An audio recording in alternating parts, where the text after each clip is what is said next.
Hello and welcome. My name is Paul, and today we are on the beautiful Bay of Skøye, about 35 kilometers inland from the city of Ålesund. And as you can see, we are on this beautiful bay here, which is relatively open and excellent for fishing crab and lobster. And catching lobster is what this video is all about.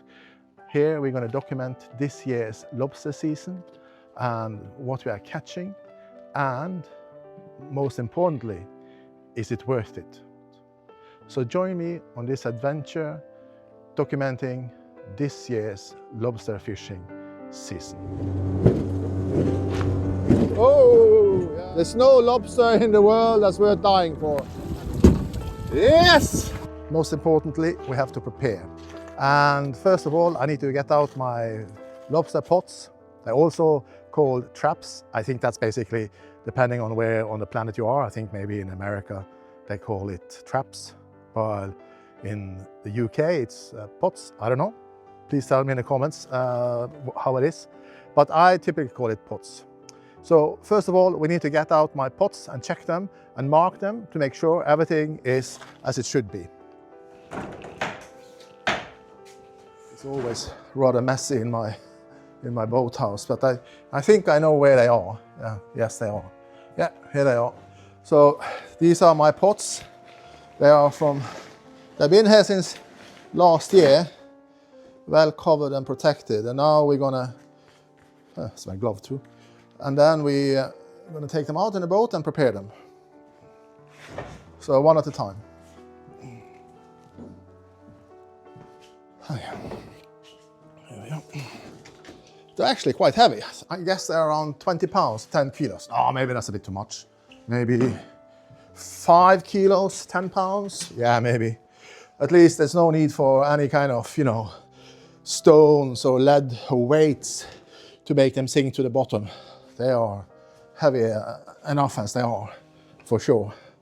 If they are heavy, it's of course even more weight to pull them out of the water, which is obviously a good exercise, but when I have a few of these, there are of course plenty of exercise to be had. And here it is, the last one and the fifth one. Oh, yes, jolly good. Then we are ready. Even though I've used these for maybe 10 years now, they are good as new, because we basically only use them a couple of weeks every year. And actually last year they weren't used at all because I was working abroad. So I haven't been doing lobster fishing for 2 years now. In total, you're allowed to have, as a hobby fisherman, you're allowed to have a total of 10. But for me, 5 is enough. I'm happy with what I get with those, and it's quite easy for me to keep track of them, because there are strict rules when it comes to catching lobster, and you have to follow them and adhere to them very strictly. If not, you will be fined. And the fines here in Norway, I can assure you, are on a different scale of what you're probably used to where you're from. You have to make sure that your pots are 100% in accordance to the Norwegian law. And this is quite important. There are several features on this pot which makes that it's adhering to the Norwegian law. First of all, this is a cotton, so this will basically rot after some time in the sea, and then this will go open. So that's extremely important. And then it has these openings. These openings are for lobsters. You are only allowed to have these small openings during the lobster season. And here you see, when you're fishing in the summer, you can use these for crabs. And then the openings are much larger. It's for the summer season when you can catch. You must have this open so the lobster can come out. And then when the lobster season is on, from 1st of October, then you have the smaller hole. So the small lobsters can escape, but the bigger ones stay. And this is extremely important. If this is in the summer season, if you catch crab and it is like this, so you actually trap the lobsters inside, you have a serious problem. You will be fined. Every pot has to have a marker like this on, which have my name, my number, my address, and also my lobster fishing code, which is unique to every lobster fisherman, being a hobby or professional. And it needs to be attached firmly to the pots. And then I have to use my marking pen. This is also very important, and this is for water use. It's supposed to be marking on wet surfaces. So let's see how long it lasts. Usually I need to redo these twice or 3 times a year, or during the season, every week basically, because if people can't see your name on the bureau, then, or the flotation device, then basically they can take it. And you know, one of these costs easily $100 or 100 euros. So it's quite an investment to have these.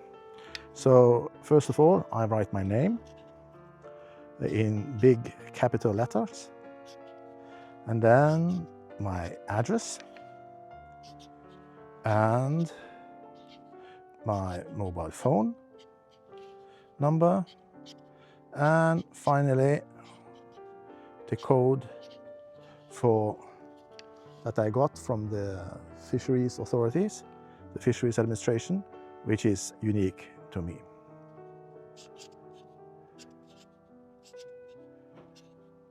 And then I write my code on top so everybody can see it.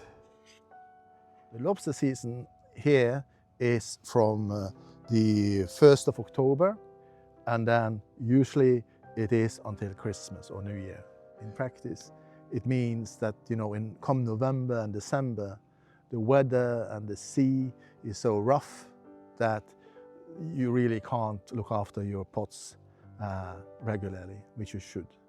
So typically for me, the season only lasts 1 month, and the month of October. Now, I will finish this, and then we will load it on to the boat so it's ready. Because the season starts in a couple of days, and it is from 1st of October, 8 o'clock in the morning, you're allowed to put your lobster pots out into the sea. So basically, now we all prepare, make sure everything is according to the rules and regulations, and then we are ready to go on the 1st of October. Okay, and here we are, and we are ready. So let's go. First of all, most importantly, is of course to have your life jacket on. This is by law, and I actually have 2 with me. I have actually one to sit on to keep me warm, and then another one that I have on me, as you see. And then it's time to start. Oh, it's truly a beautiful day, huh? Gorgeous. These are the days that we live for.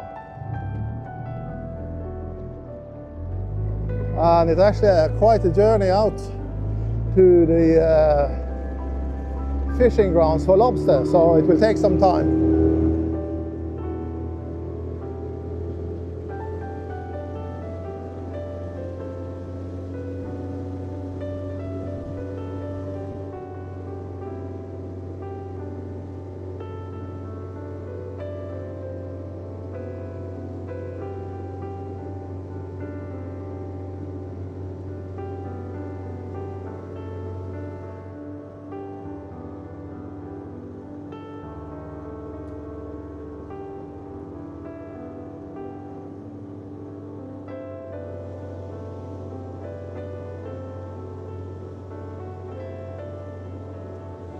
because we are going through a very small, narrow here, sound, as we call it in Norway. The speed limit is only 5 knots, 10 kilometers per hour, or I guess around 6 miles per hour. So it's actually quite narrow here, and you know, at times the current is very strong. And I remember when I was a kid and I had a much smaller engine than this and only 4.5 horsepower, and sometimes I couldn't get through because the current was so strong and my boat was so underpowered that basically I had to wait. So now, of course, when I bought this boat, I made sure I had a strong enough outboard engine to ensure that I will get through in all conditions, because you know it can take hours if you stop here, you know. And it's pretty rough and a strong current, because it's a large body of water that will be emptied, you know, filled up twice a day and emptied twice a day. So, you know, the sizable amount of water going through this. And it's basically like a small river. And when I was a kid, it was actually allowed to fish salmon here, but those days are over. And you would have to wait then, because all the lines, the fishermen were standing here with their lines and fishing, and you basically had to wait until they could, you know, spool up their lines, and then it's safe to go through, and you had a safe passage, because obviously you didn't want to have the fishing lines in your propeller. That would be quite a messy business.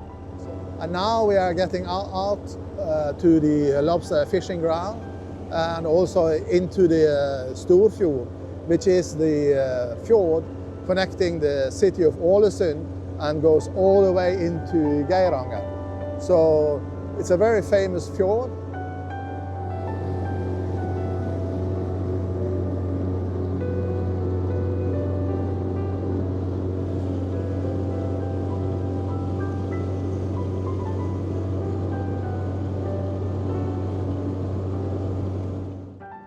In a beautiful, beautiful Storfjord, going from Ålesund in that direction into Geiranger.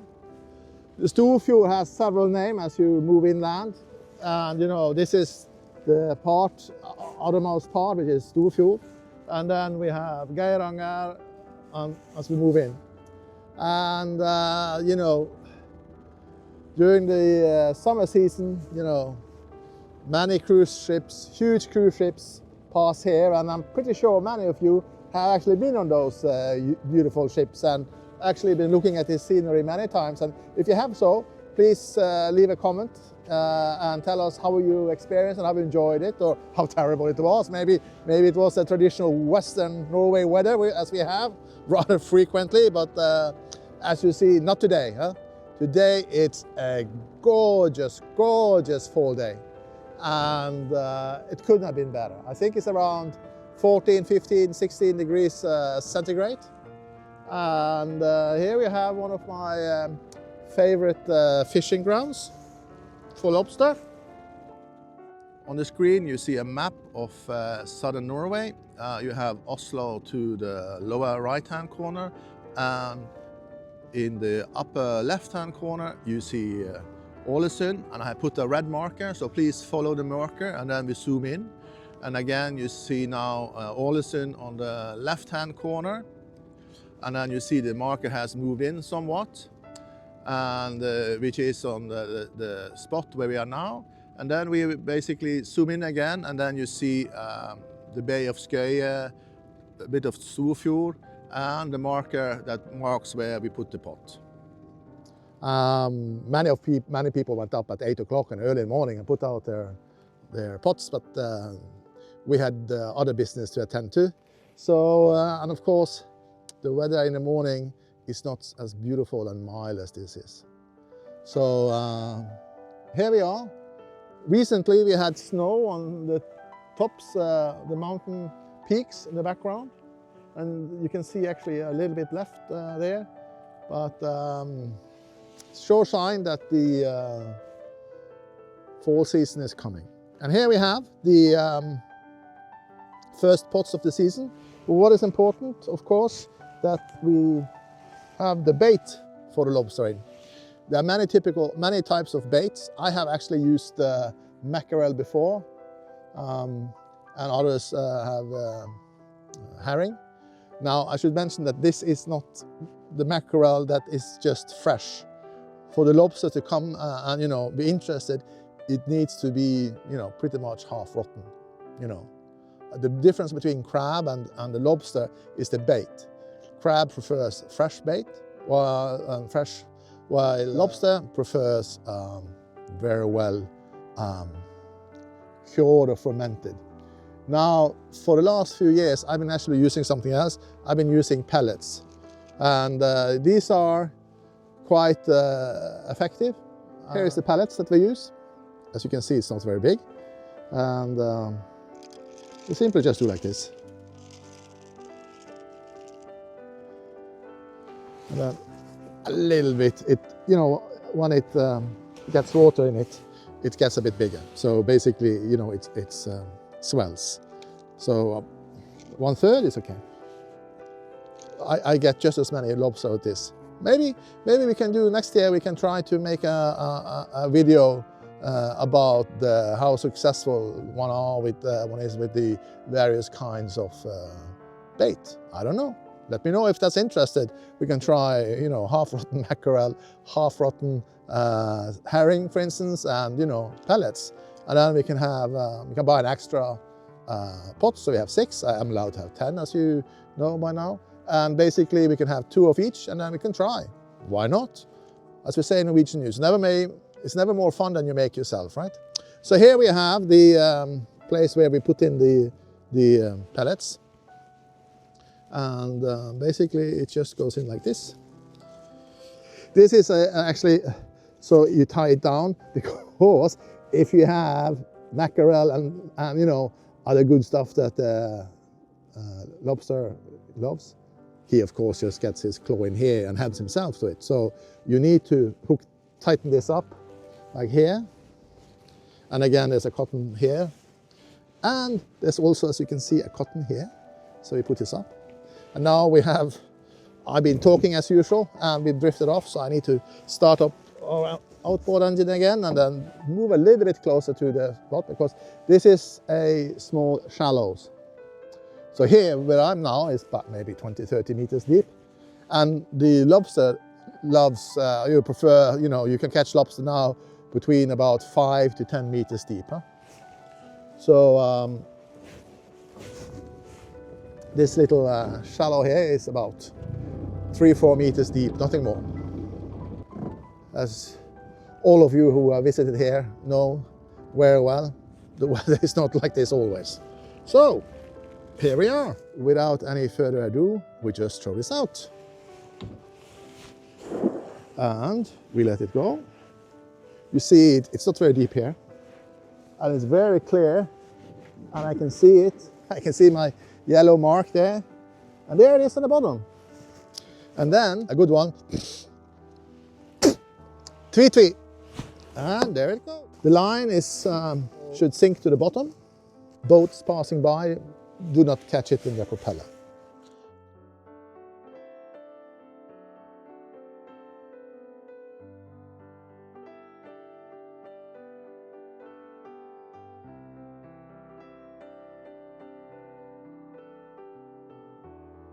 So, this is number 4. As you might have noticed, I still have my nice tweed suit on. Obviously, when we start to check them and pull this out of the water, then we do not, then I will have, of course, proper workwear. But now they're clean, and so there's no mess on anything like that. So, it's a beautiful day. So anyway, here we go.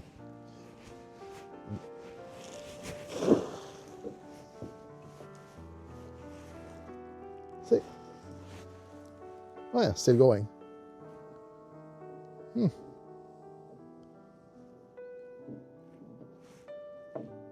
Oops, this is too deep.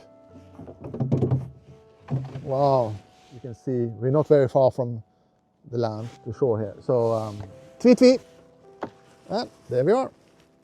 And that's it for now. I think that basically I will spare you the other ones.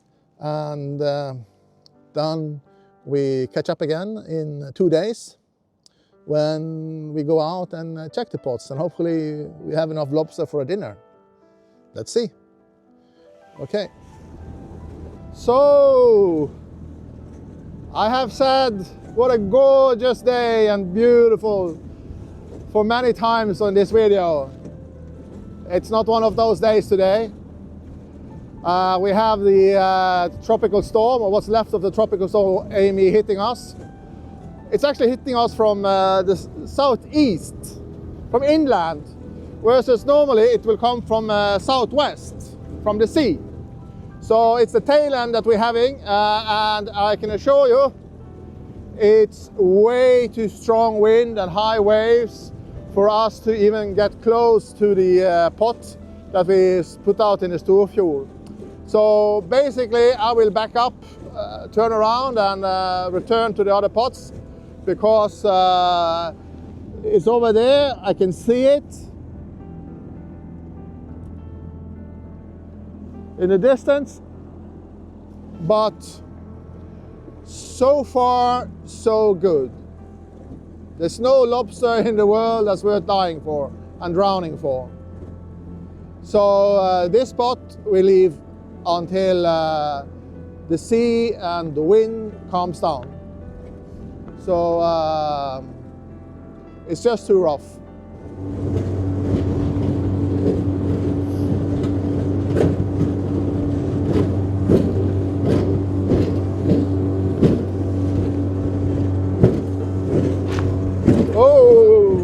Rough seas for this little boat.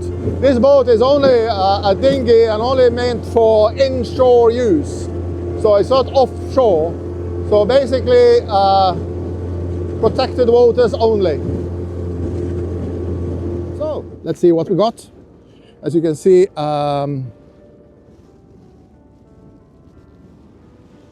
we have a very nice crab. Another very nice crab. Oops, come here, little fella. Maybe we just put them over there. Oh, and then a little small one. We just do like this.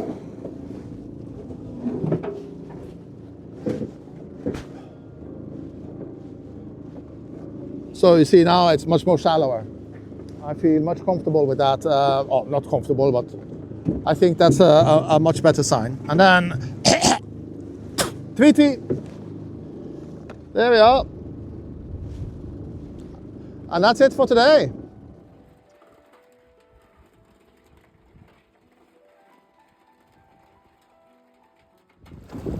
Here we are again on yet another not so beautiful day. So today there's thankfully very little wind. Instead, we have a lot of rain. It's been pouring for 7 days straight.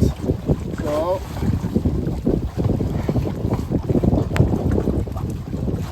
let's see here.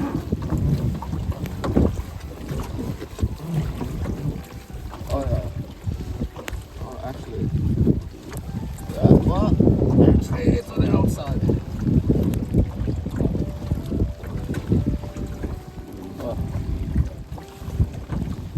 Okay, we have to stop it and take a... Okay, so here we are again. We were snarled around the navigation hole here, which is never a good thing. As you remember, we weren't able to get out of this spot earlier because of the heavy seas and strong wind. And now it is actually the first time in a week that we are pulling it up. One thing I can say is that at least it's heavy.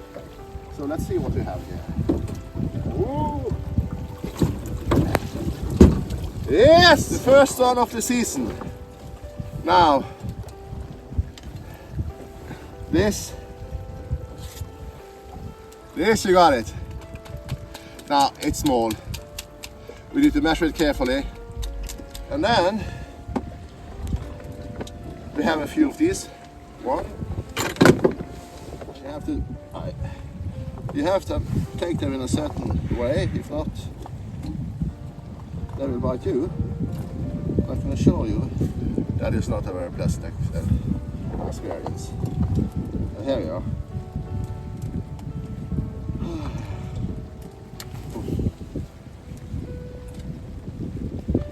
Yeah. He was grabbing after me and then he let go. There you have it. It's a decent size. We prefer them to have them a little bit bigger, of course, but it's okay. So the question is, shall we put it out again and see if we get to have another one? I do think so. We can try that. I feel a little bit optimistic about always this place. And we put in new ones.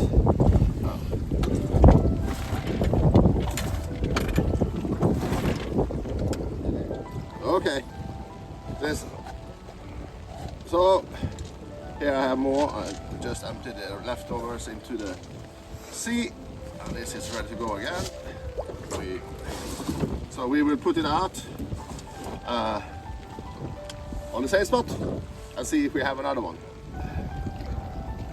We are slowly drifting towards the pole again. We'll go for one more time because this might be the last time we're able to get out here actually this year. So here we go. And now we see I put it on the other side of the pole. And we are drifting quite heavily even though the wind, again, it's not very deep here. So here is number 2. And as you recall, we actually checked this. We were able to check this last week, late last week. So we, it's a bit stuck in the rocks here and there. So a lot of boulders and small rocks here on the bottom, which is, you know, the preferred habitat for lobster. And of course, that's why we are putting our pots here. Thankfully, even though it's mid-October, no, it's early October still, but it's still relatively warm in the sea. It's about, I would say, 12 degrees centigrade in the sea. So, as you can see, I don't have any mittens on. I have my mittens here, but there's no need for those now as we pull up these. All right? Nothing. Absolutely nothing. Okay. So, what we'll do is that I have been told that there's another good spot just outside here. You can see this big dock with a lot of logs and timber on it. And there's another navigation aid there on the pole. And I've been told that around that area is, by an old acquaintance, is a very good place. So we shall try it. I never tried that spot before in 20 years. So let's do so. Let's try it. Okay, and then in the meantime I will refill it. Alrighty, here we are in the spot I was told about, my good acquaintance. And I also saw another one over there. So yes, looks like it. Now the reason why I think that we haven't gotten any